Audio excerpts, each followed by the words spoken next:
So hi everyone, and welcome to the second installment in the Institute for Future Legislators virtual series.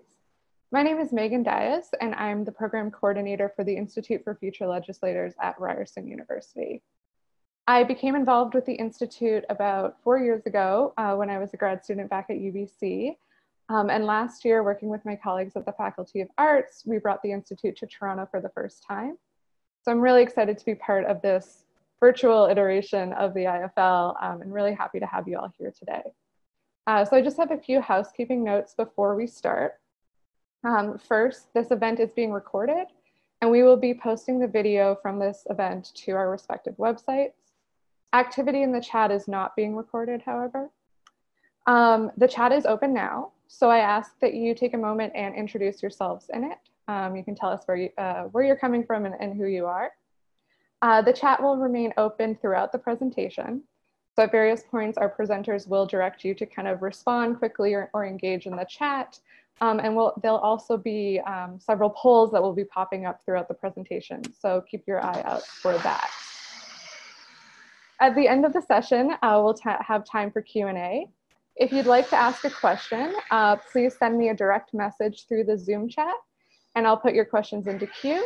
And then I'll let you know when it's time for you to unmute your mic and ask the question. If you'd prefer, you can just send me a message and I can ask the question on your behalf. And finally, just a reminder to please be respectful and mindful and kind throughout this session in the chat and kind of through the discussion, which feels relevant given the topic today. I think we're waiting on a couple more folks, and then Jerry will get us started. Yeah, we'll just wait a minute and we'll get started.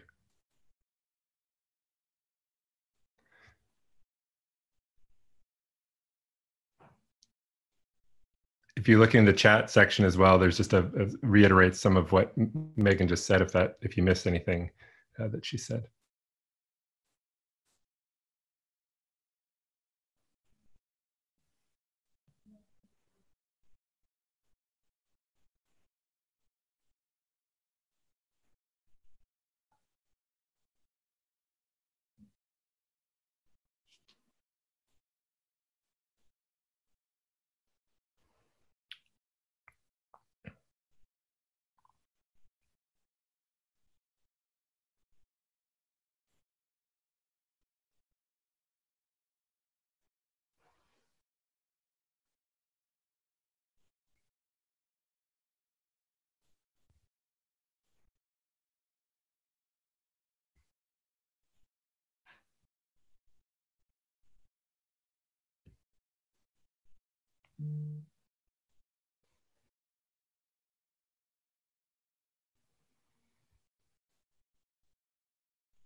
So maybe we should get started.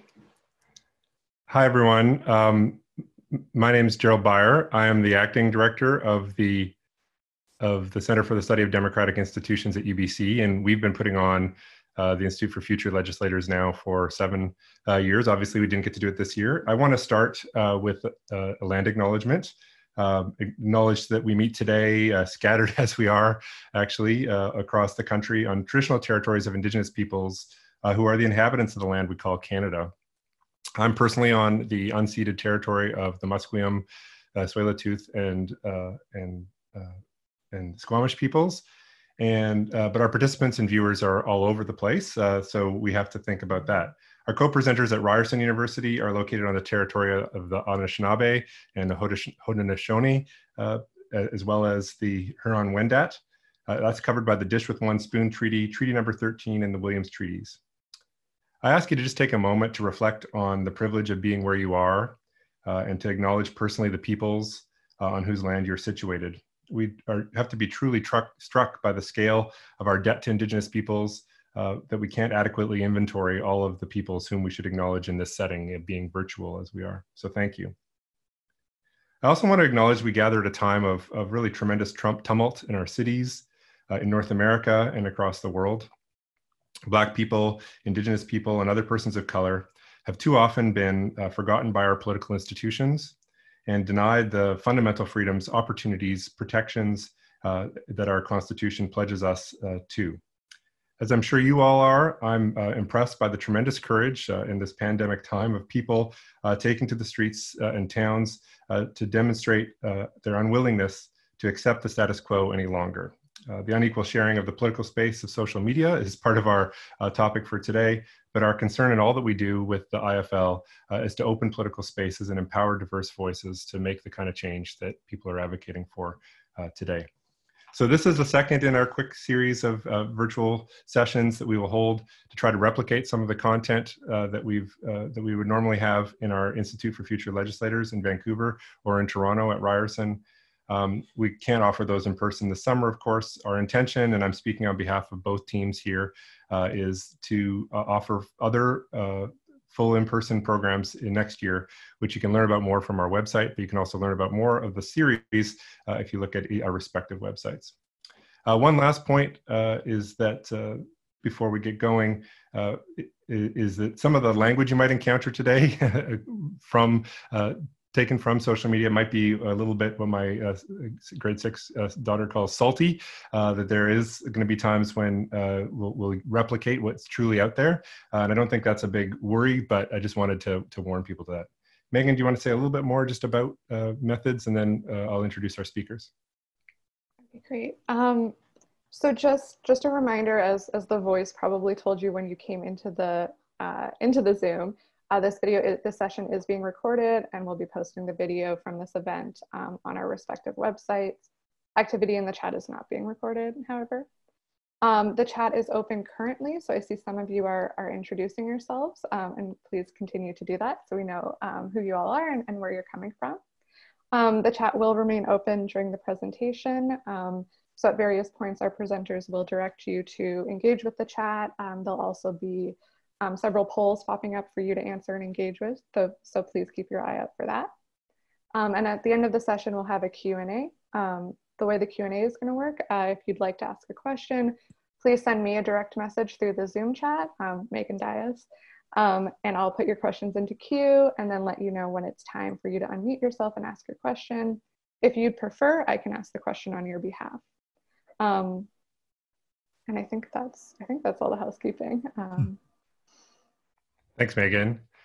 So it's my pleasure to introduce our presenters today. We have a team, actually. Grace Lohr is a lecturer at the University of Victoria, has a PhD from the University of British Columbia Political Science. She teaches Canadian politics and political science methods and gender and politics at UVic. She works with women's organizations like Equal Voice, the Victoria Sexual Assault Center, and the PEI Women's Coalition to promote women's political representation, big part of the research that she does as well. She's a mom of 2, and in addition, she has some real life experience as a candidate for Victoria City Council from the 2018 municipal elections here in British Columbia.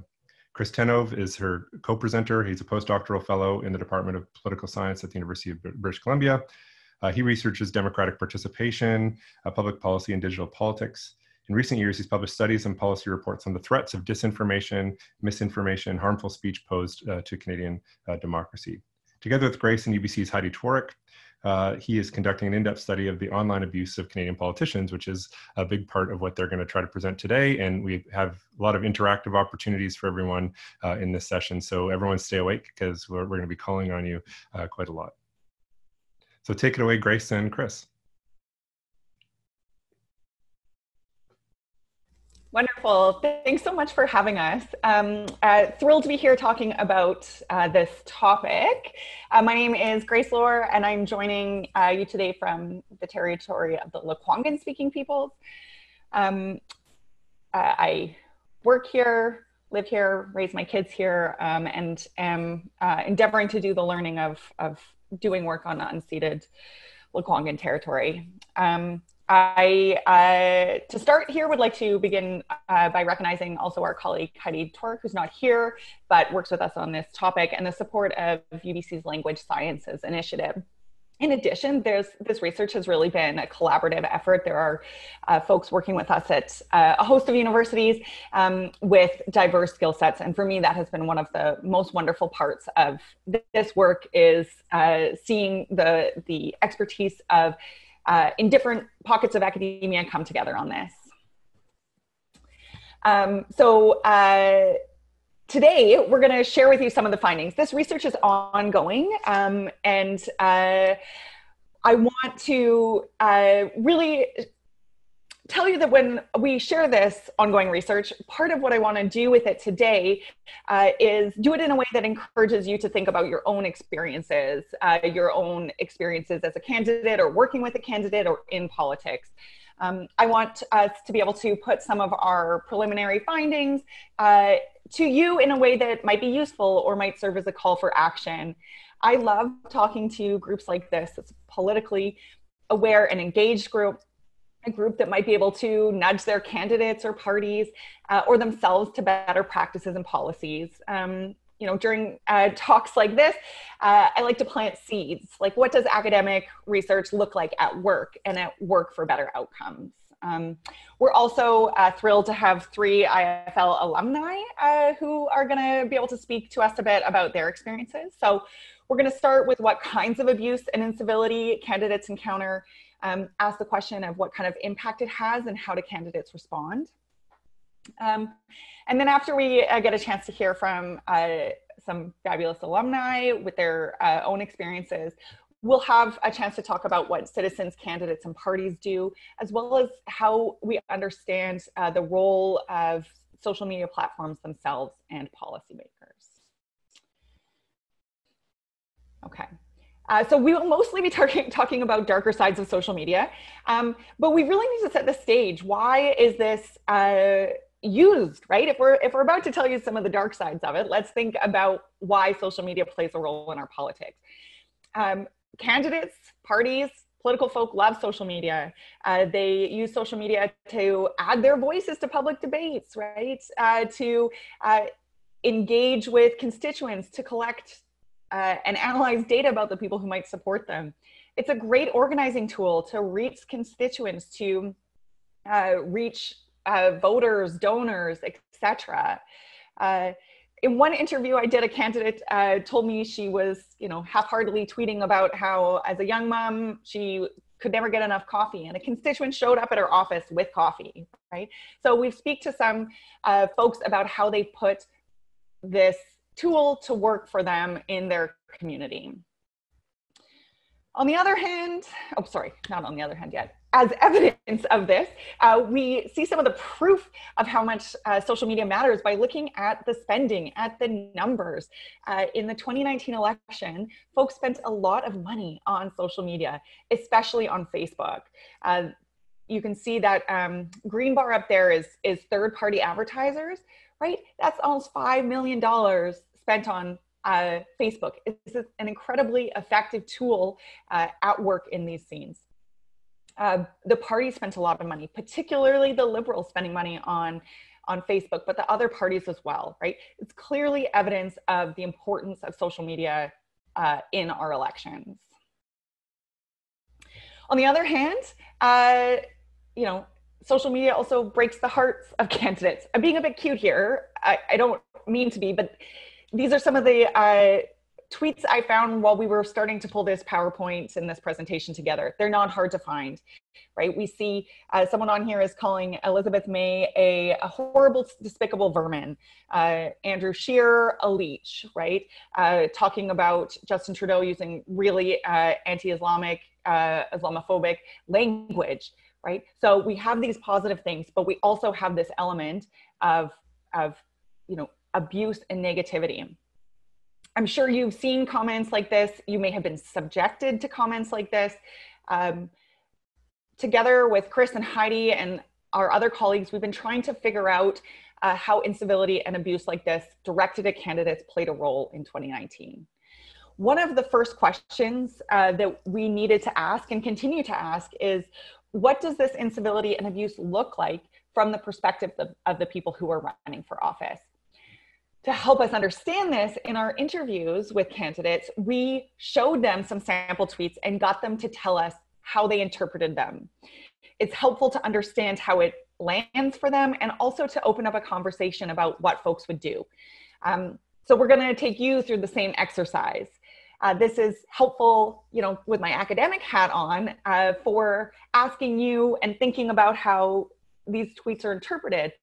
But also for you, for folks who are engaged in politics, I think it's a useful exercise to stop and think, like, how do I feel about this? How do I see this playing a role? And what would I do? So let's do that.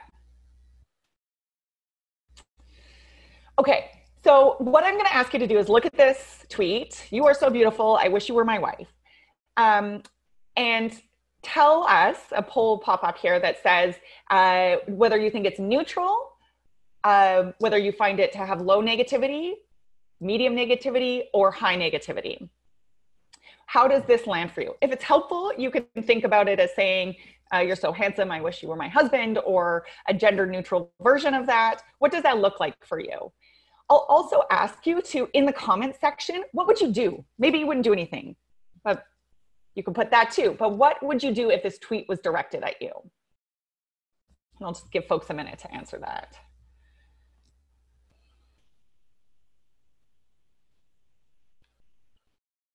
Okay, so I'm seeing some comments in the chat, feel free. Okay, so block, depending on how many times, I might escalate. This tweet would warrant no response.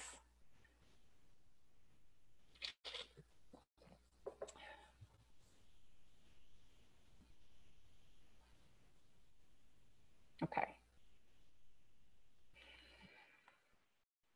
Just a couple seconds there to finish it up. Okay, perfect. Okay, so folks can see the results, right? Is that correct? On your screens? Anyone want to give me a thumbs up? Okay, perfect. Okay, so quite a spread here, right? We see a couple neutral, you know, a plurality of you are at medium negativity, but 24% of you are at this high negativity. The numbers that just popped up here on the screen are what candidates said to us. So one thing I think is really interesting and important about this tweet in particular to have a think through is the spread here.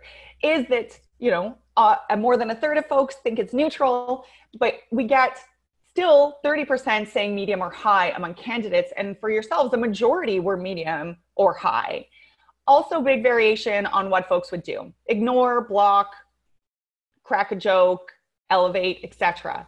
Most of the candidates that we talked to and their staff said they would ignore this. 1 block and 2 respond. Okay, this part of what we're pulling out here, some of the variation in how these tweets land with folks and what they would do about them. Okay, so the next one is going to have some of that saltier language, but you probably, if you spend any time on social media, we're not shocked here. But let's have you do this again. Continue. How would you rate this one? Neutral, low negativity, medium, or high? Here, sorry, I should have said, in this one, a second one will pop up asking you to whether you would block, ignore, etc. So there'll be 2 poll questions for this one. So maybe we'll just give folks 30 seconds for each here.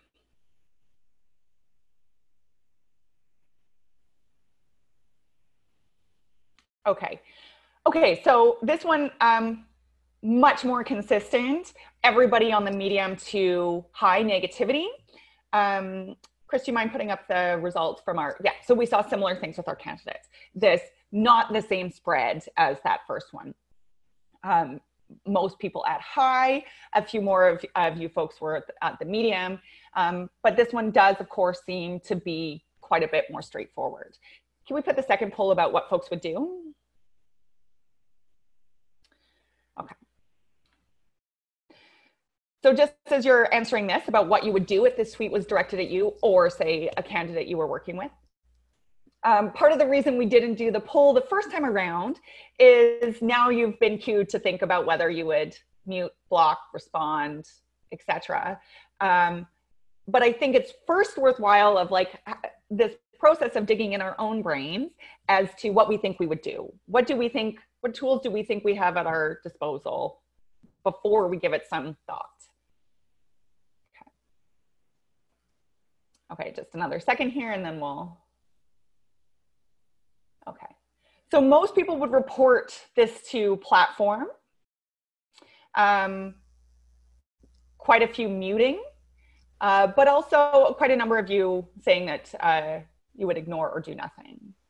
Chris, could we put up the results from our folks we responded to? And I should just say the wording on that poll should be, from the second last one, should be block account rather than low account for the poll. And in real life, of course, you can both report to platform and block an account or something like that. But good point, thank you. But that's not available in this polling approach. Yeah, so that wording might be significant here, just in terms of the difference between the folks we talk to.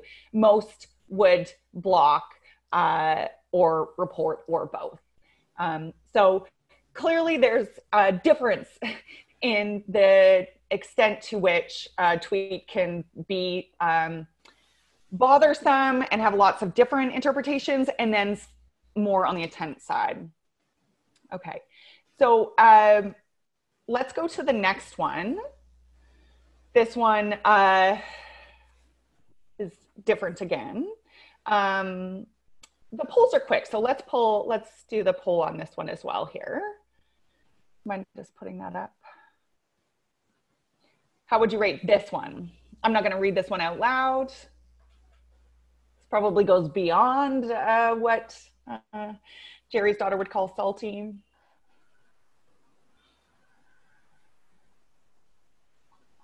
Okay, so I'm seeing it moving high, but a few low. Right? This thought process, I think, is useful for folks to receive a tweet and think about how they'd categorize that. Okay. Just gonna, okay. It's interesting to me, this one has more spread than the antidepressants one, but again, this concentration at high, very much mirroring what we saw in candidates. And Chris, do you wanna go ahead and put what folks would do for this one? Here we see quite a few folks blocking, quite a few more folks reporting, but still almost as many ignoring, okay? How would you respond to this? Part of the variation I think we see in this like ignore versus report is how the question of if you know what's good for you lands for people. Is that a threat? Is it empty rhetoric, right? Folks who think it's empty rhetoric are ignoring it, might still find it high negativity, but aren't doing something with it. Those who are seeing that if you know what's good for you, right, are, as a threat, are reporting, right? Okay. You have kind of a mixed. See, there's this mix here of as many saying ignore as block, right? People have different strategies when it comes to managing their social media. Okay.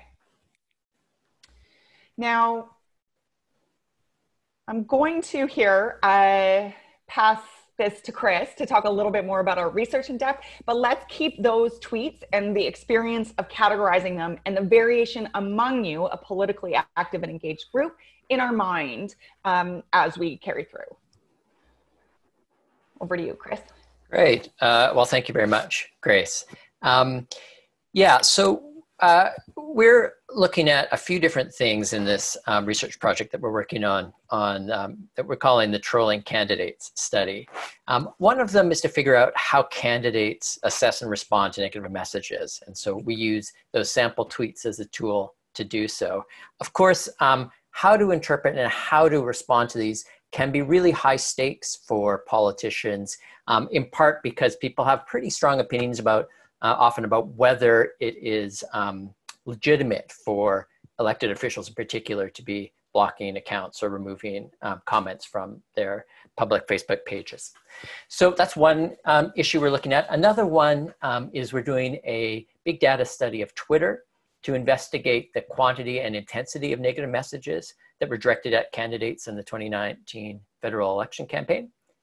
And then the third issue, and it's kind of building on both of those, is we want to learn how people's gender, their racialization, and their political party membership might affect their experiences of online incivility. So to do this, we are bringing together a few different approaches. First, as we mentioned, we've been doing interviews. We've interviewed 42 people so far. About 30 of them are either candidates or candidate staff from the 2019 election. And then another 13 are people in public life who've had, it's been reported that they've had significant experiences of online abuse and harassment. So we've interviewed people such as Kathleen Wynne or staff of other prominent politicians who faced a lot of abuse. In addition to those interviews, we're doing this big Twitter study. So what we've done is we've collected all tweets directed at candidates in the 2019 campaign, collecting them of candidates who were declared by mid-August and then running from that point all the way through to the end of October. And so that gives us about 1 million tweets that we can look at. There are a couple ways that we then make sense of those tweets. One is to get a team of research assistants at UBC doing the not always enjoyable job of going through tweets and labeling them according to their negativity, categorizing them on the type of negativity, so sexist, racist, threatening, criticism of the quality of their performance as a public official or candidate, and so forth. And so once we have those tweets that people have labeled, then we can use them as training data to develop a machine learning model. So sort of like a mega algorithm that we can then feed our million tweets into it, and it will do labeling of all of them. And then we can look at some broader patterns in the data about what kinds of messages were being directed at who over that campaign period. So we're getting near the completion of this project, but these, as Grace mentioned, these are still some preliminary data that we're going to share. So I'm going to first start with a couple parts of the Twitter study. So we've used our model where it's at the moment to look at 100,000 tweets taken from the overall million.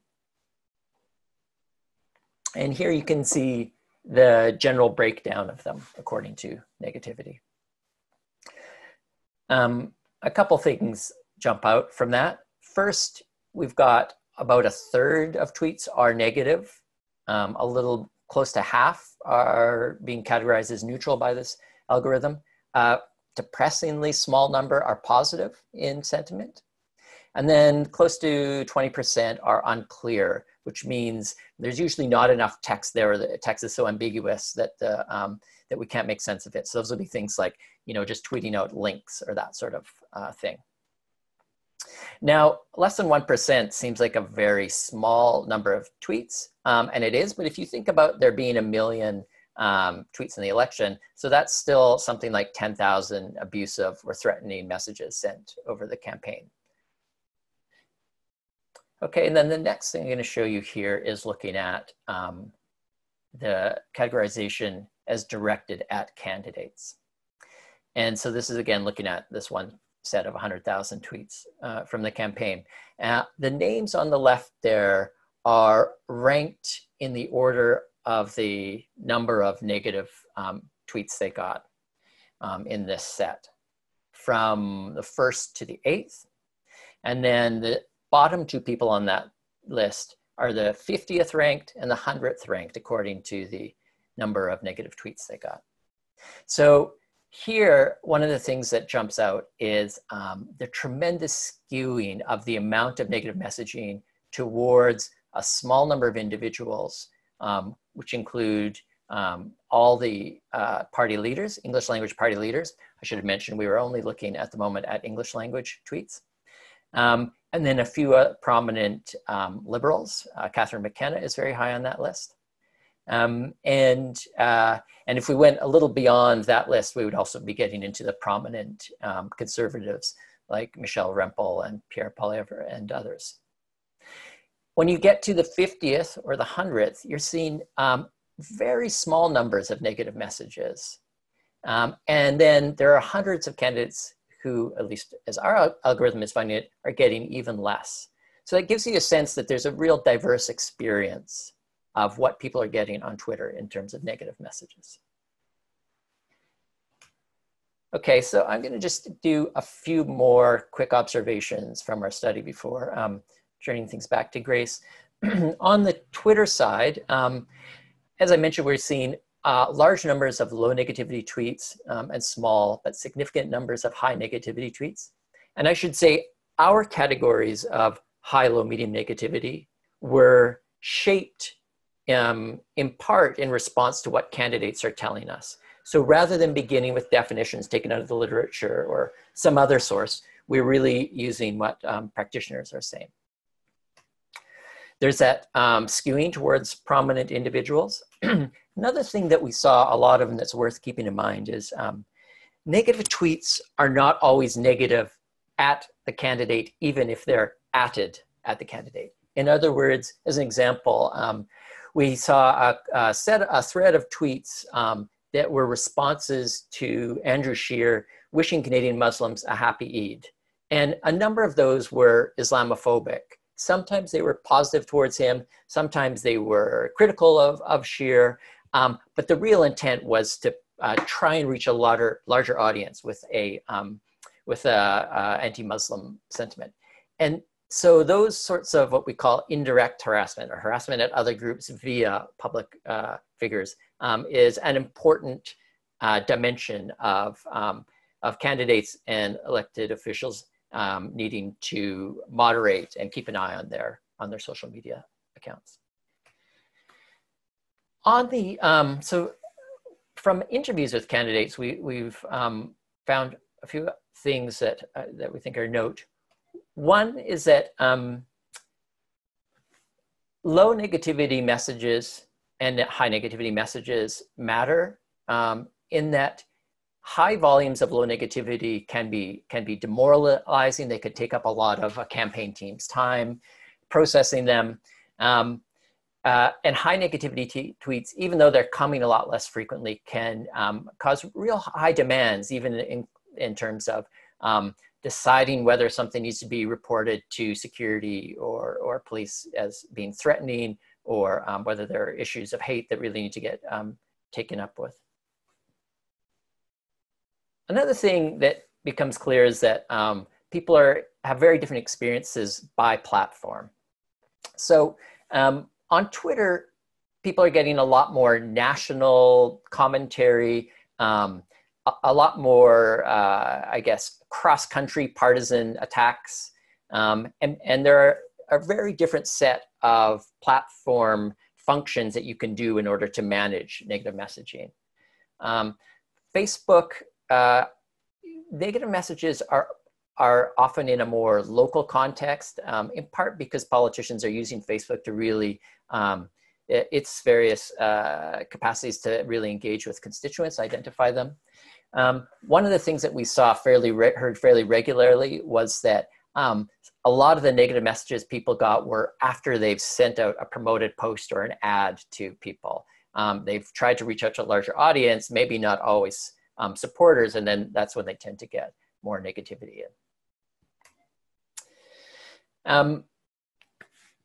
On the issue of candidate identity, Grace is going to say more about this, but something that the interviews helped us make sense of is that messages are often mirroring or amplifying the kinds of situations, obstacles, threats, and discrimination that people are facing offline. We were able to talk to people about who is doing the managing of social media and negative messaging on social media.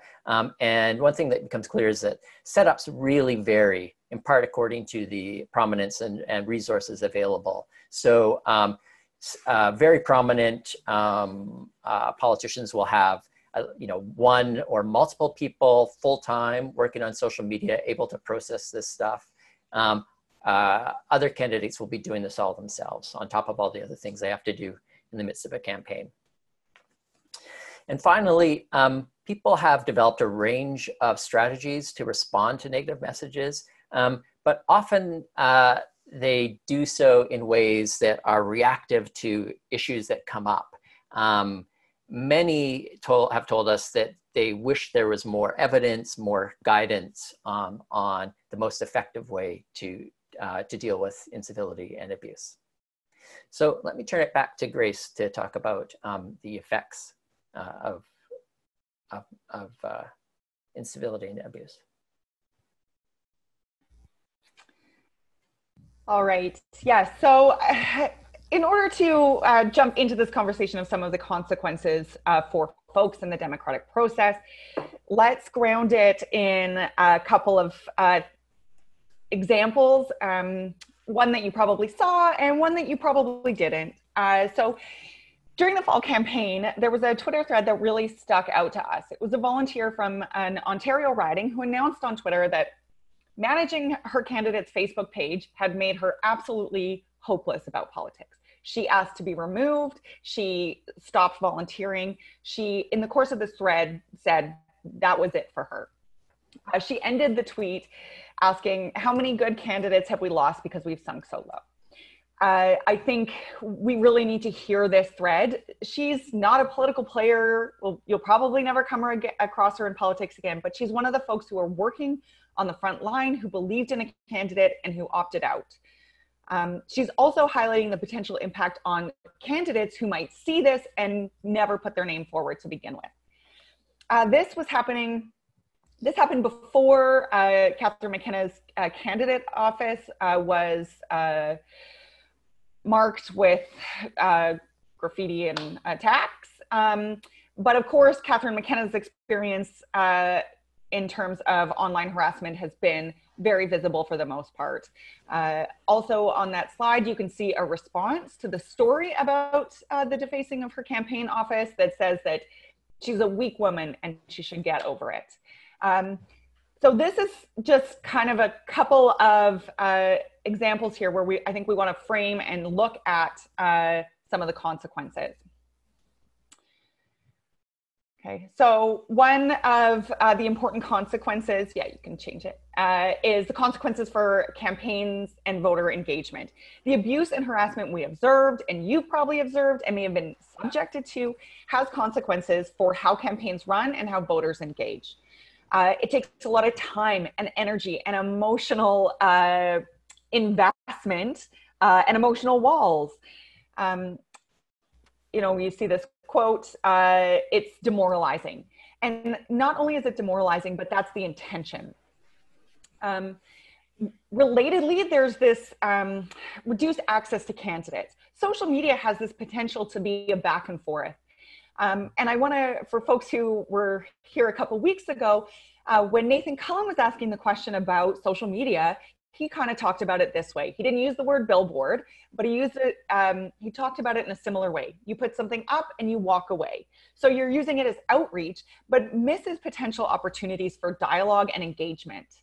Staff often keep their candidates away from social media because they need candidates to have high energy, positivity, etc., to get the job done. And social media can do far more to ruin that than elevate it. Okay. Beyond campaigns themselves, there's consequences for democratic discourse. It exasperates polarization. This might seem so obvious in terms of folks watching politics unfold, but I think we also need to think about the impact on polarization from the perspective of candidates and staff. So not everybody, but some folks were reporting that you see it in this quote, I had to take an active effort to not just be, this is so typical of the other party. All the stereotypes of the other party are true. You know, folks were kind of like aware this was not a great way to think about politics and competitiveness and supporters, but it was impacting them, the abuse and incivility their candidate received, especially when it was partisanship, when it was partisan. So not only is it maybe increasing polarization from the perspective of folks watching, but really the people who are in the thick of it.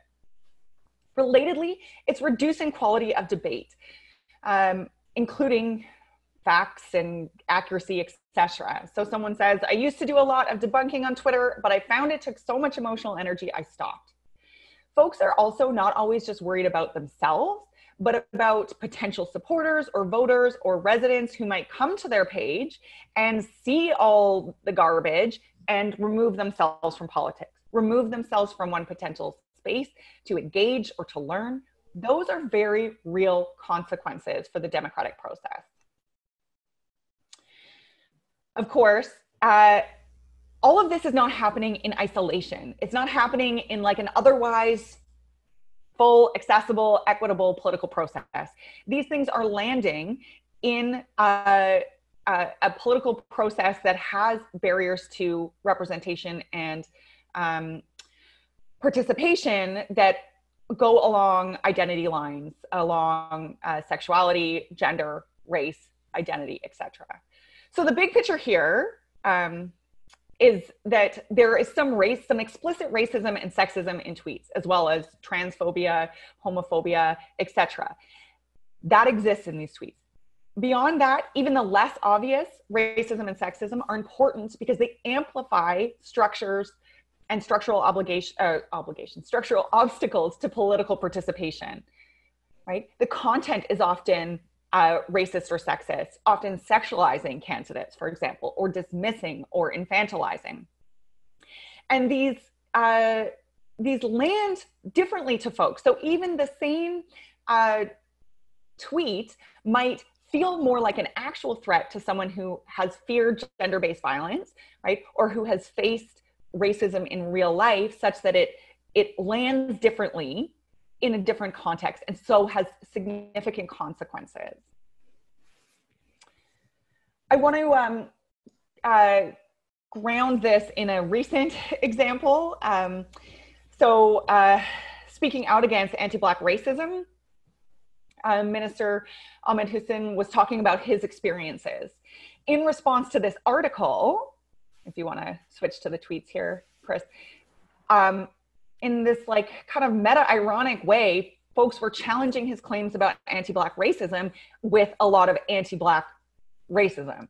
And, you know, so even as we can say something about the extent of racism or sexism or transphobia and homophobia in the campaign, we also want to think about how moments like this that we're in can mean folks are lightning rods for abuse that is based on identities that we know matter to political participation already.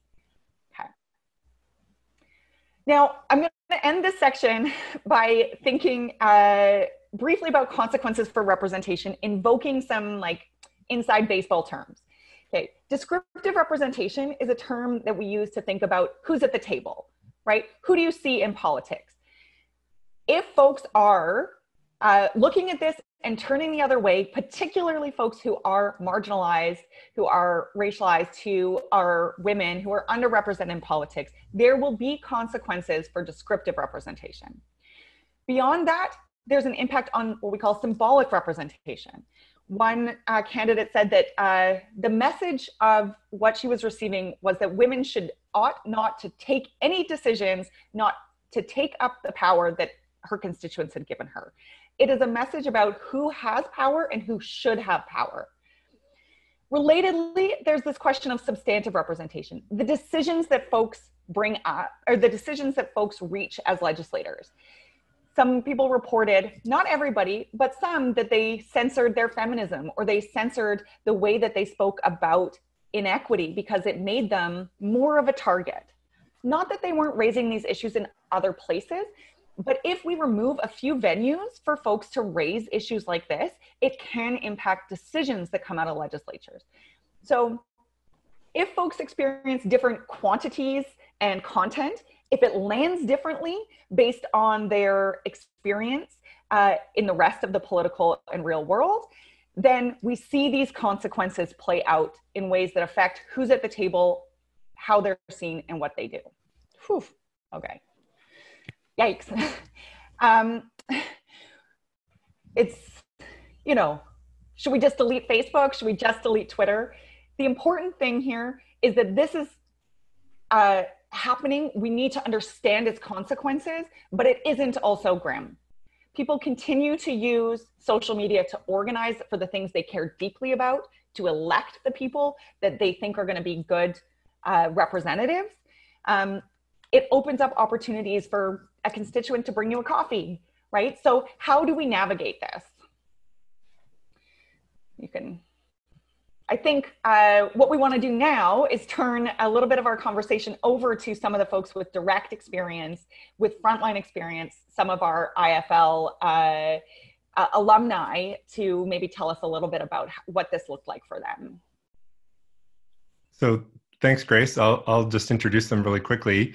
Morgane Auger, I'm trying to get them to unmute themselves as well. And Heather Sweet and Stacey Wakeland. Morgane has run for the NDP in the BC provincial election in 2017.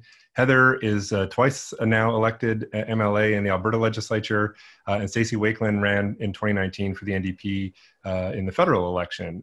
All three are alumni of the IFL, and as I understand it, you guys are going to ask them a question and see what they say from their reflections based on their experience. Yeah, thank you very much for joining us. I just want to ask, we've shared some of the results from our study, and I'm wondering if any of them stuck out as resonating, or if you have different perspectives that you might want to share with us. Who do you want to go first? How about you? Okay, well, first off, thank you for having me, and I'm actually representing Edmonton Manning, so I'm on Treaty 6 land, which represents the Blackfoot Cree, but we also have Treaty 7 and Treaty 8 and our Métis community and Inuit First Nations. I was looking through the chat, and I actually saw Nathan's comment, which was about broadening blocking and then being labeled as not willing to engage with your constituents. So I thought this was an important conversation because although I recognize that there is negative, I get negative tweets and sexual harassment and things like that as an elected official. But, and Danny, my staff, is also on here, who does a lot of my social media. What we do is we actually, with Facebook, mute people. So it doesn't show up on my thread, but it doesn't actually stop them from being able to see it. And part of the reason we do that is because I don't want to stop the conversation from happening. Because what I find actually with some of this is that people will challenge each other and you don't even have to engage in the conversation. And sometimes you still can, but it creates a dialogue between the value systems. And I think that conversation in itself is important. Obviously, we have a disclaimer that says if you're abusive or using inappropriate language, you will be deleted or blocked. But very rarely do we actually block. When it comes to Twitter, my strategy is, and I think this is something that I'd be interested to hear from others, is that what I actually do, I do a lot more Twitter than I do Facebook, is I actually click on the individual that's commenting. Because in Alberta, we very much have a bot system where it's not necessarily individuals that are attacking, it's bots that are driving a conversation on behalf of a political system. And so I will block those because they've got 2 followers and like 0 comments. Other ones I will block if they're like super bad. And then some I just challenge back and be like, hey, this comment is completely racist and like, I cannot support this value. And I will engage for a little bit. And then if it just gets to the point where it's like, okay, this is ridiculous, I will say, I think we just need to agree to disagree. But I still try to do it in a respectful way, because I think as an elected official, I still have that responsibility to challenge back some of those sexist, homophobic, racist, all of those comments. If I'm living in my value system as an elected official, then I have to challenge it back to a point until it just becomes like ridiculous, and then you stop, right? Right. Thanks. I should just say that that question of bots is one that we'll circle back to, but it's really challenging these days to figure out what a bot is. Even some of the programs we used to be able to use to do so have become less effective, and it can be sometimes harder to know who you're shutting down and who you're allowing to speak. But we can turn to that later. Stacey or Morgan? Yeah, can I just add, I agree so much with this idea of, as a candidate, I definitely found myself not blocking. I only blocked one person because the conversation had escalated to what I felt was more threatening.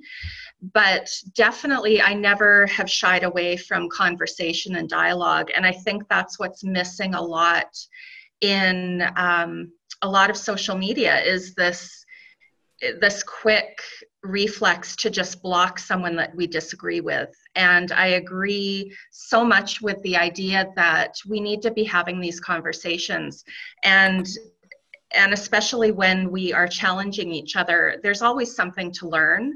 And I don't want to live in a silo. I don't want to be someone that's interested.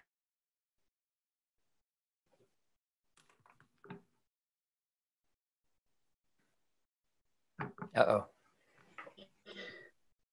Oh dear. Stacey's frozen on us. Okay. I was worried it was me. So, Well, that was not done intentionally. Morgan?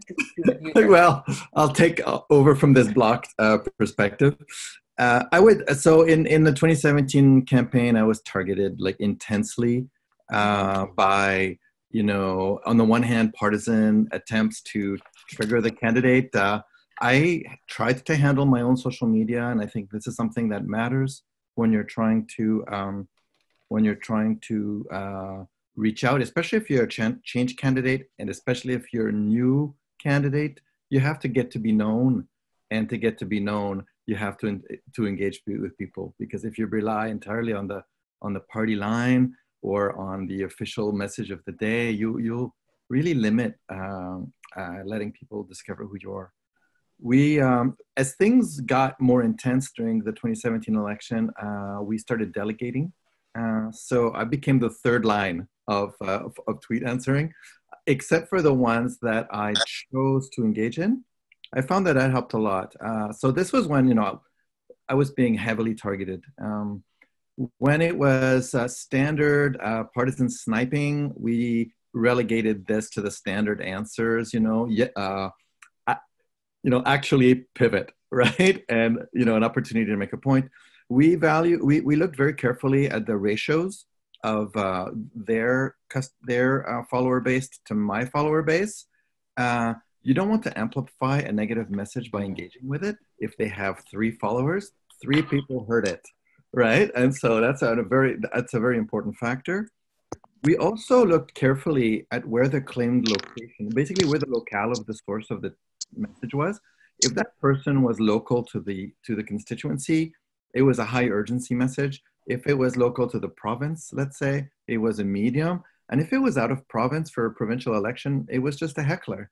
And we didn't deal with a heckler. This was particularly true because for me, there was a lot of hate motivated engagement. And then, I took on a particularly vociferous bigot. And so there was a lot of free speech flag waving based on my claims that this person should be, taken off of social media, let's say. And as a result of that, I created a lot of attention from outside of the constituency or outside of the election itself. And it's important to remember who your audience is, right? Your audience is your stakeholders, the people that are likely to vote for you, possibly the people that are highly unlikely to vote for you, that you're trying to energize to rattle in a message against the people they're with. So social media is used to create a fight somewhere else or to pass your message on locally. Right. In the federal election, I saw this a lot. Maxime Bernier came after me over and over and over again, even though I wasn't running. And he was just basically trying to show, the monster over there that's going to, transition our children. and give them hormones. And that kind of a game is you know, an example of trying to start a fight somewhere or to show how badly behaved they are, whatever they is. But on Facebook, we were more careful on Facebook. We didn't block people on Facebook that much. On Twitter, I have no problems with blocking off like whole cohorts on Twitter. I think it's very healthy to do that. After a while, you notice that your detractors go away because they're basically doing it for the attention. They're not actually engaging with you. Their opinion doesn't matter to you, and it doesn't help you sell your product. And politicians forget that we're selling a product, which is an idea, fundamentally. Thank you very much.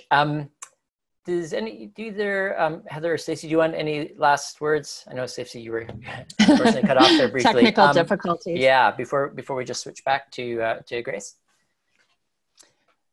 No, what I was saying before I lost power there, we get involved in politics because we have a belief system or because we want to see increased representation. So if we aren't being authentic, if we aren't willing to stay true to what we believe and what we feel we can bring to the table, I think we're wasting people's time. So that's just where I was going with that. Right. Okay, thank you very much. So we're going to go back to the. Hold on, Heather's got another thought. Oh, okay, sure. Yeah, I'll be really quick. It just comes with the idea too of like, because social media is very much the algorithm. You see what you are naturally wanting to see, in the sense that if you are more progressive, your social media tends to align with the progressive lens. If you have a more conservative lens, you're going to see more conservative content. And one of my best learnings, even from this session, it's a funny story, is that I stood in the House and was asking the Premier about something to do with Bill 1, which is a bill we're having some problems with here because of COVID. And his response to me was, why are you feeding into the conspiracy theory? And I was like, what kind of answer is that? Like, this is the weirdest thing ever. And so I went back to my staff and was like, I don't understand what happened with that question. Like, what conspiracy theory? And they were like, oh, on the right, there is this whole conspiracy theory about this bill and how it's going to impose vaccinations and like a whole bunch of different things. And so social media even feeds into how we interact with each other politically. And yet we don't, like, I had no idea. And so sometimes when we're looking at Twitter and Facebook and we're seeing these responses, there's also something you have to keep in the back of your head where it's actually feeding into a completely different conversation that's happening that you may not even be seeing happening. And it's just not like, sometimes you just don't engage with it because it just doesn't make sense. And so there is this whole, like, when you're campaigning and then even when you're elected or if you're working as a staff, there's a piece of the conversation that's always missing out of these initial engagements on social media. And I think you always have to kind of keep that in the back of your head, that there's another context that's feeding a base, whether it's a progressive base or whether it's a more conservative base or a liberal base. There is this, there is always an underlining objective happening. And sometimes you want to feed it, and sometimes you don't want to give them the benefit of using you as part of their tools. Mm-hmm. Right. Well, thank you very much. Lots to talk about there, and we're going to get a chance to speak some more, and also to other participants here in the session shortly. Before then, Grace and I want to just quickly go through some types of solutions that we've identified, and we're going to be as brief as possible, but we just want to set a table for discussion about what we might do about it. Yeah, thank you so much, Heather, Morgan, and Stacey. I was like frantically writing notes over here. You know, there's so much learning happening in this process for us about who's doing what, how they think about it. And And, you know, I want to touch on some of those things that we've learned. Some of it echoes what the three of you have said. Some of it touches on it from a different angle. But I'm really appreciative of, you know, the thoughts about location mattering, understanding the broader impact that we may or may not see, or the conversations we might not know are happening. And strategies around blocking and what that means from a perspective of political discourse as well. So thank you. Let's look at some of the things we wanted to touch on here. Again, this is like the research we're doing is ongoing towards the end here, but I also want to put it in the form and frame here that helps us plant some seeds with you as political practitioners. Okay, I don't see the slides, Chris. Are they, does anybody else? I have a blank one there. No.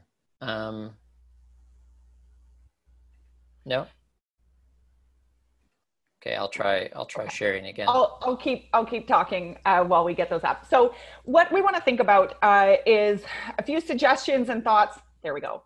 From a few different actor perspectives. So citizens and social media users, folks who are engaged in politics, candidates and elected officials, right, including their staff, political parties, and then platforms and policies. So you kind of see this go up here. So I want to start with like all of us.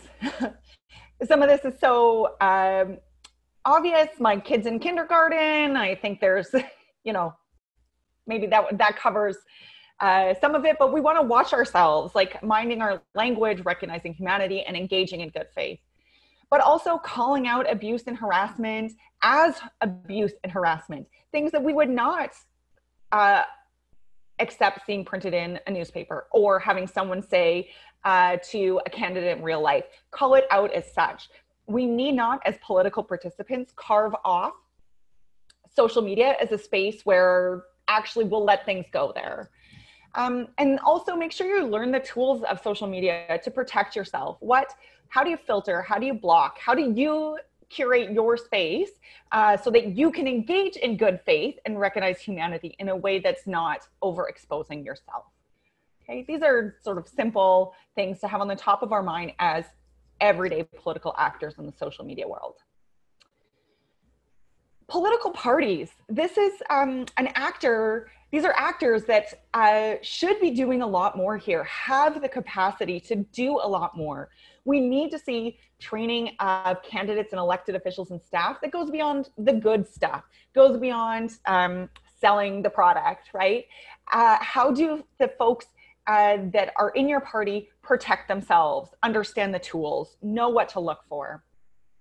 Related to this are policies and guidelines of using those tools. So I saw Nathan's comment about concerns about blocking and, you know, the creation of a narrative of somebody saying, well, this person just blocks everybody to avoid criticism, right? Or how you navigate that as I think it was Stacey saying, like, you opt into politics to have that conversation.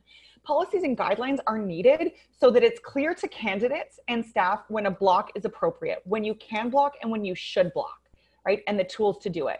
What words can you filter? What words can you filter so you can do your work with a bit of space and protection? Parties need to support candidates who are in crisis in the social media harassment, or who are more likely to be targeted.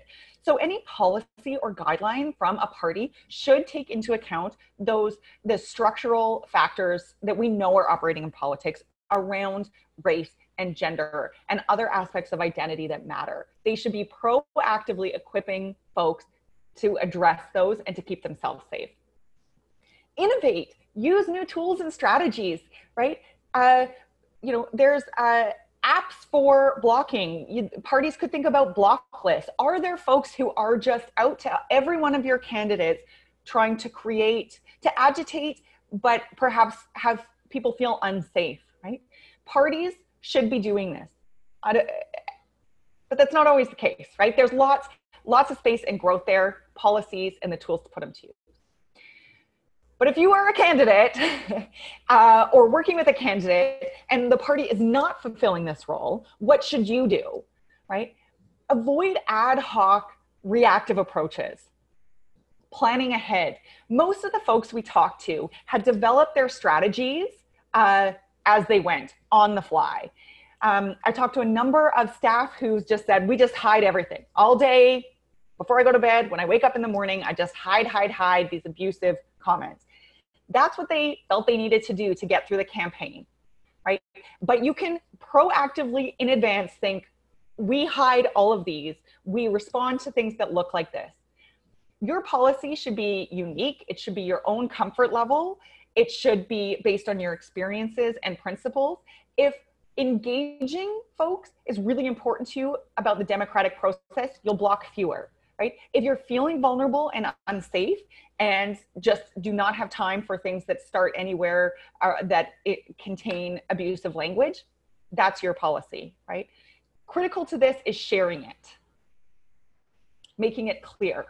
So I liked, she didn't have this when she was running, I don't believe, but I liked Lisa Raitt looking at it from last week. She says, rude or offensive and you'll be blocked. Like, if you come at this strategy or you're right at the front, very clear, I think it helps with some of the things Nathan identified, and one of our other guests reiterated, I think it was Heather, saying like, yeah, you kind of like, you get this narrative of they just block everyone. Well, no, if you have your policy and it's clear to folks participating, you can stand by that more and avoid that more. Heather, I liked you said, obviously we have a policy on Facebook. It's actually not that obvious. There are a few people who have it, and most who have it because they first experienced the kind of onslaught of abuse and needed it. So I have Miriam Monsef's up there, like, if you do this, then this, right? So I think it's hard to read there, but the idea is like, make it clear. That equips you to do it. The party should be supporting folks in this, developing the language, offering parameters that they support, but you can do it, and you can do it for your candidate as well. So of course, with that, you'll need to learn the tools that put policy in place. I've learned a ton in this process, including some folks who worked with Notley at various places who informed me you could actually add your own words to the filter blockers. So when people came up with new and creative abusive terms, that could be filtered out, right? You need to train your team on this policy and work collaboratively to execute those guidelines. Now, one of the things we've heard from folks is like, this can amount to a workplace health and safety issue.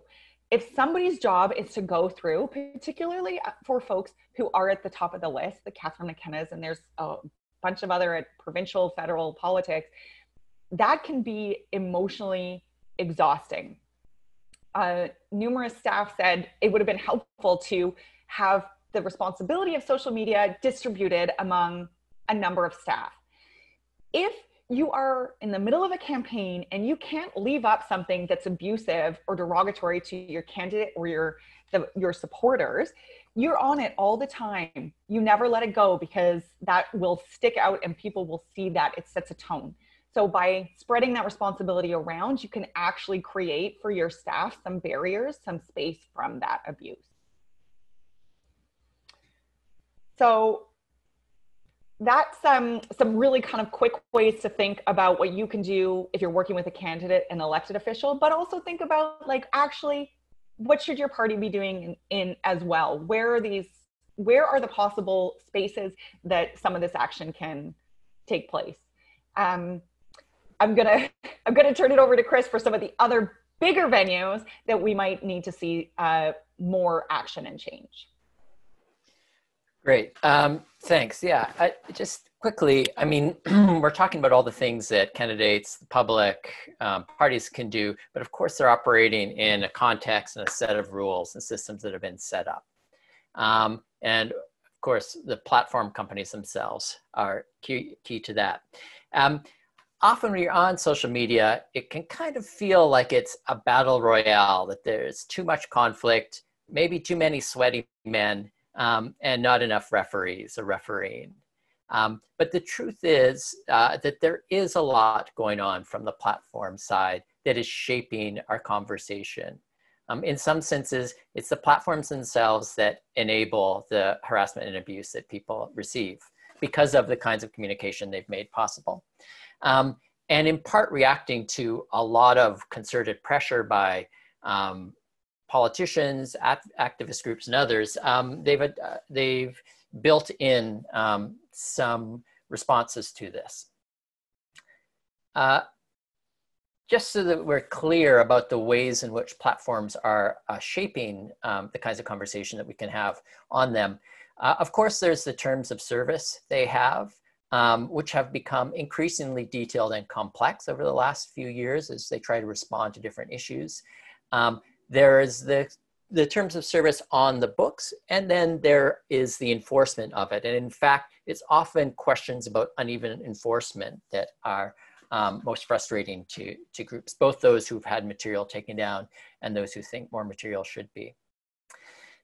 The platforms also have various ways in which they are amplifying or extending or limiting the reach of content. These are often much less clear what's happening than the enforcement of terms of service, but they're certainly shaping the conversation we're having and who you're able to speak to. In addition, there's also the tracking and targeting that the platforms enable. And this includes targeting via paid for posts and ads. And then a big part of it, which we might not always think about, is the interface design.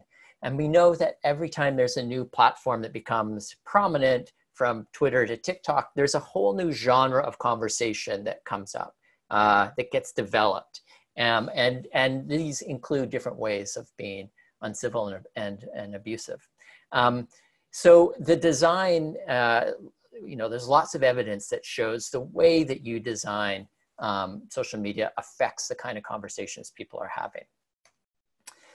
A few frustrations we've heard from candidates that have come up in interviews are these. One is this concern with bots or fake accounts. Another, and very related to it, is not just that you don't know who these people are, but also that people are able to avoid accountability for the kinds of abusive or negative commenting they're making. And I should add, it's not always necessary to remove anonymity to improve accountability. We can have stable, consistent pseudonyms that still allow people who are facing some types of threat or sanction that would make it difficult to be public and comment using their real name, while still holding their account responsible for some of the messaging that is problematic that they might engage in. Another issue was that people told us that when they did report what they thought was content that violated terms of service of the platforms, they often, it was either quite a slow response, a non-response, or they weren't able to tell if any action was taken. And so some said, I used to do that, but I've given up. Others have had much better experience with reporting an action on it. So there, again, a lot of variation there and lack of clarity maybe about what the platforms are doing. And then the last part is, again, related to the issues of exacerbating polarization and declining or undermining good democratic discourse that Grace was speaking about earlier. There were just a number of people who over the sometimes longer political careers have talked about how that social media and particularly Twitter brought out the worst in people. And for some, they included themselves in this, that there were aspects of their quick to be maybe defensive or quick to correct or maybe slow to listen, aspects of their communication style that seemed to be exacerbated because of the platform they were using. So the platforms can do things about this. Here's a few that we could think about. One is to reduce fakes, and this can be deceptive accounts like bots or fake accounts, but also deceptive media. There's talk of deep fakes, but also manipulated videos, these sorts of things. We might not want to say these are banned. It might be more helpful to ensure that they're labeled and allow people to have the ability to know as soon as one appears if it's faked or manipulated. California, for instance, has introduced legislation to require bots to be labeled, because there's actually quite useful things that we can do with bot accounts, with algorithmic accounts. Another thing that social media companies can do is continue to improve the sensitivity and appropriateness of the terms of service and the fairness of their enforcement. And then another one is to really think about designing for productive and civil conversations. And this is always part of the language of social media platforms. But if you talk to people who work at them, you know, it's often not where the emphasis is in terms of what goes through the engineering pipeline and that we actually see as changes to the platforms. So we need to think about how to really pressure and encourage platforms to continue designing to improve conversations on them. An interesting one that I curious to see the consequences of it, but is this is for Instagram, but Twitter's doing the same thing in some markets, giving you a pop-up window saying, look, our algorithms detected this is maybe something problematic. Others have reported it. Are you sure you want to do that? So introducing a little friction or a pause so that people can maybe have a better self-decide about what they want to express.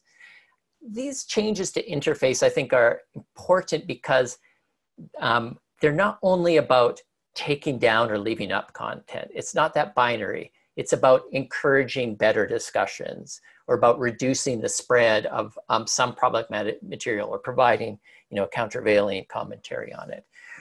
Rather than this just question of we need to, our only option is to take it down. The social media platforms are, of course, operating in legal frameworks that differ country by country. And I'll just quickly mention these so you know what in part might be where you turn if you have particularly difficult circumstances as a candidate. Of course, there are a set of criminal and civil law frameworks that can apply to how people conduct themselves on social media. Some interviewees who've had more threatening encounters on social media have, you know, said that maybe these are important, but they are extremely slow. They're you know, almost impossible to pursue across borders. There are a lot of limitations to them as a way to address problematic actors on social media. Another one is a human rights lens and whether human rights tribunals could deal with this problem. I'm sure Morgan could give us a pretty long report on what it's like to be involved in a tribunal process to do with hate speech and other forms of problematic language. But it's important to recognize here, most think that the internet is federal jurisdiction, requires a Canadian Human Rights Tribunal to deal with it. And the relevant section from the Canadian Human Rights Act was struck down in 2013, I believe 2013. And so there's discussion at the federal level about whether to introduce something similar to that section so that you could apply human rights bodies to address online hate and abuse. And then last, we can think about another regulatory framework, which is media regulation. So we've got media regulation for broadcasters, for publishers. Those don't necessarily apply to social media, but something might. It's a very hot topic in Europe, Canada to a degree, and especially in the US. You might have heard about one person who's become very interested in the issues of media regulation all of a sudden. President Trump had a few tweets labeled or after Twitter's policies or policymakers decided that they either advocated glorified violence, as this one did, telling protesters that if the looting starts, the shooting starts. And then another one where he was making false claims about the impact on electoral integrity of voting by mail. And so what happened then is that President Trump responded with an executive order, and I'd be happy to talk about it later, but the executive order is an initial shot at changing the basic legal framework for regulating social media companies with respect to the liability they hold for what their users post, and with respect to their development and enforcement of terms of service. We might not adopt Trump's electoral order as our framework for media regulation, but there's a few things we might think about doing. One is to require swift action on what appears to be illegal content. This is something Germany has pursued. It is in the Liberal Party's 2019 platform Chris, before the election. Interrupt quickly, Chris. We do want to move to questions soon, so I'll just give you that quick warning. Yeah, you bet. Another is more consultation and improvement of codes of conduct across the sector. An important one is greater transparency. Our study is poor because we were unable to access Facebook data, and Facebook is where campaigning mostly happens. And various types of transparency are needed. And then I think it's just very important that citizens get involved in asking for the social media they want. And I want to flag that there's the Canadian Commission on Democratic Expression, which got launched a couple weeks ago, with commissioners, including the former Chief Justice of Canada, but it's also going to have a citizens' assembly. And I think it's a good, one place where we can have a good national conversation about how to design our public sphere. So I'll end there.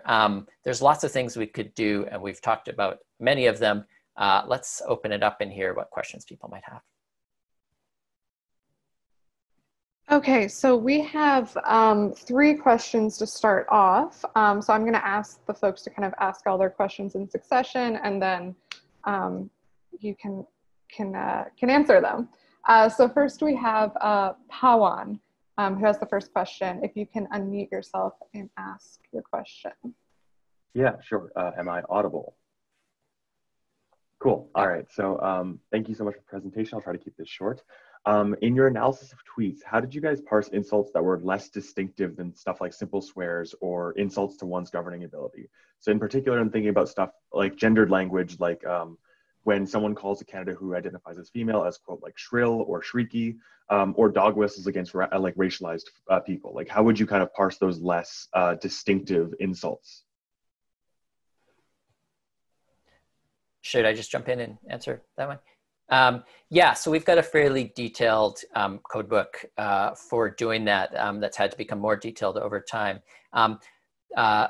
Basically, what we would do is we've got a number of categories, including things like criticism around intellect, criticism around what people look like. We've got one that is explicitly around sexism or racism, which is language that's designed to promote disrespect towards social groups. So we have different categories we can apply to identify specific aspects of a message that might be problematic. And then we're using our judgment that is informed by a code book, informed by our interviews with candidates, to give this broader value of low, medium, high negativity.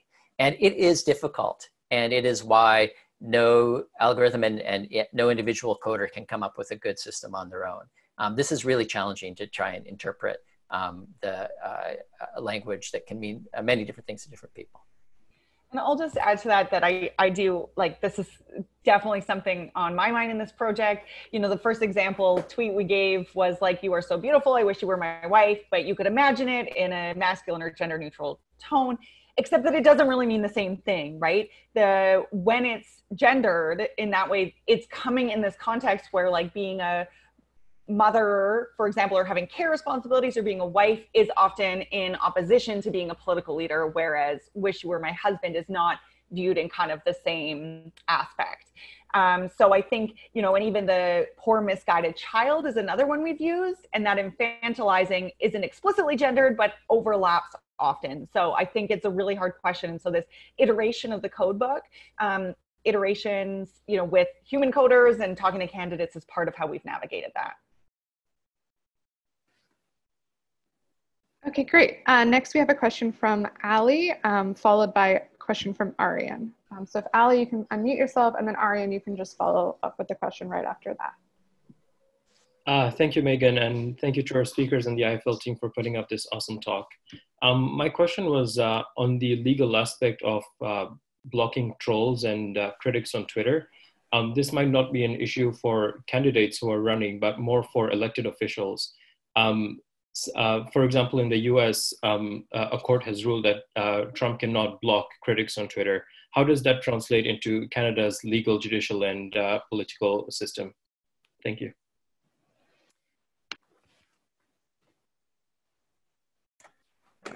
Thank you so much for your presentation. What roles can parties play in changing the discourse, both in terms of instructions to their candidates, but also providing some instructions for their supporters, having something on their platform? And another very quick for Dr. Lohr and Dr. Tenove, how much the visibility of tweets matter? Because there is one thing that there is the number of X number of tweets are highly negative, medium negative, but there is another thing that some of them have many likes, many replies, and many retweets. So that changes the magnitude. I was curious if you have any strategies to incorporate that into your study. Thank you. Chris, you want to take the first and I'll take the second? Sure. On the first question, yeah, we don't have a legal decision yet. There was one case that looked like it might go ahead against the Ottawa Mayor Jim Watson a couple years ago, but was settled beforehand. And this was people who felt he'd been blocked inappropriately. I think people who are using Twitter or Facebook account to share information about government activities are going to, at some point, if they prevent people from receiving the information, going to face a legal challenge. And we might then get some guidance from the courts about what the thresholds are. At the same time, there will also be, the court will take into account that there's some activities that are intentionally disruptive, cross the line, and make that blocking legitimate. And so parties and candidates getting ahead and saying, these are the rules, and showing they're not just doing this arbitrarily to filter out voices they don't like, but because of not meeting these standards is probably the best way to get ahead of the courts making that decision. Yeah, and I think on the question of parties, yes, if they really want to double down on addressing this, it's equipping their candidates with policies, etc., and telling their supporters like what it looks like to do it well. So the same rules they offer to, or guidelines they offer to candidates, you know, the behavior of their supporters, they should ask them to mirror the same.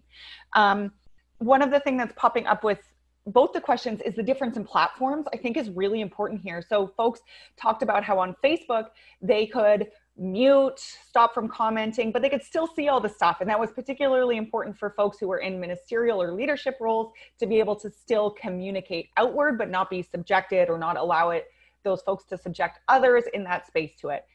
In relation to the various difference in tweets, I had a few candidates say, I just all of a sudden realized nobody was seeing this but me on Twitter. Facebook is different. So I don't care anymore.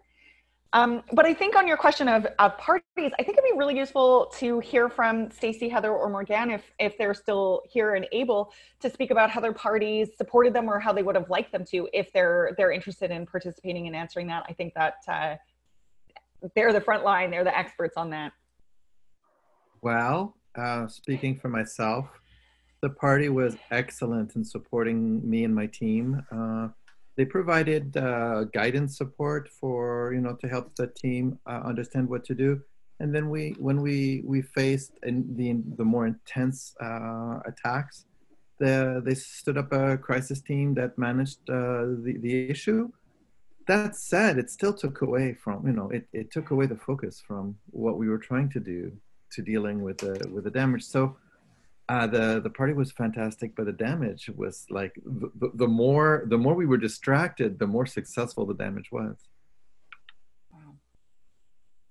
Yeah, so I guess for us, because I'm elected, so I have the ability to have caucus staff, and then even during the campaign, we had our campaign team. They do most of the messaging when it comes to policy stuff. So they're creating our graphics, they're creating our different videos, all of that kind of stuff. I do my videos, but they're based on my critical portfolios. So we're working within that model, and then we have the staff that are helping us with that. But something that I try to focus on, and Danny somewhere around here knows this, is that because I'm a strong believer in community-based, and I'm a strong community builder, we also make sure that throughout our day, we're not just posting politics. So we'll post like a good news story from our local neighborhood, or like a great business that's doing some great work with COVID, or a puppy. Like just something so that we're breaking up this constant political engagement piece, so that people get to know me and what I think is important too. And I think that also helps break down the like the negativity all the time, because people will engage in some of those positive things. And so you're kind of mixing your engagement up. If I can just take a moment to comment as well. Having run with the federal NDP, I would love to see, especially as a new, someone new to politics, and we ran a grassroots campaign, I would like to see actually more support from the federal party. And I really think there's something to be said for building up our grassroots, our riding associations, and ensuring that training like this would be available. That's something I would definitely like to see more of in the future. Awesome. Thank you for sharing your thoughts on that. I mean, we're having lots of these conversations, but there's nothing like hearing from folks who are doing about what that support looked like or could have looked like. Thank you. And this is John Beebe here. I'm going to jump in because we are at time, and I have the honor to close us out and thank Chris and Grace and everyone and all our IFL alums and folks who've run for joining us and sharing your insights on this incredibly important topic, and I think one that's still emerging. We're still figuring out the rules and ways to operate, and so I appreciate that, and making sure that, as Grace said at the beginning, that these are spaces that are inclusive, that can be part of a vibrant democracy, and are not places that diminish democracy and and end up excluding folks. So really appreciate everyone's insights here and joining us. As I said, my name is John Beebe, and I lead the Democratic Engagement Exchange in the Faculty of Arts at Ryerson. And I also want to thank the whole team at UBC and the team here who helped put this together. Unfortunately, we'd love to be with many of you in person this year. That's not possible, but we're grateful that we're able to do this year, and hope we'll see folks again next year. This is part of a series, and so we're hoping that you can join us again in 2 weeks' time, when we're back here with Matthew Green and Andrea Reimer to talk about the role of elected leaders in building these connections, both in person, but then in other forums too.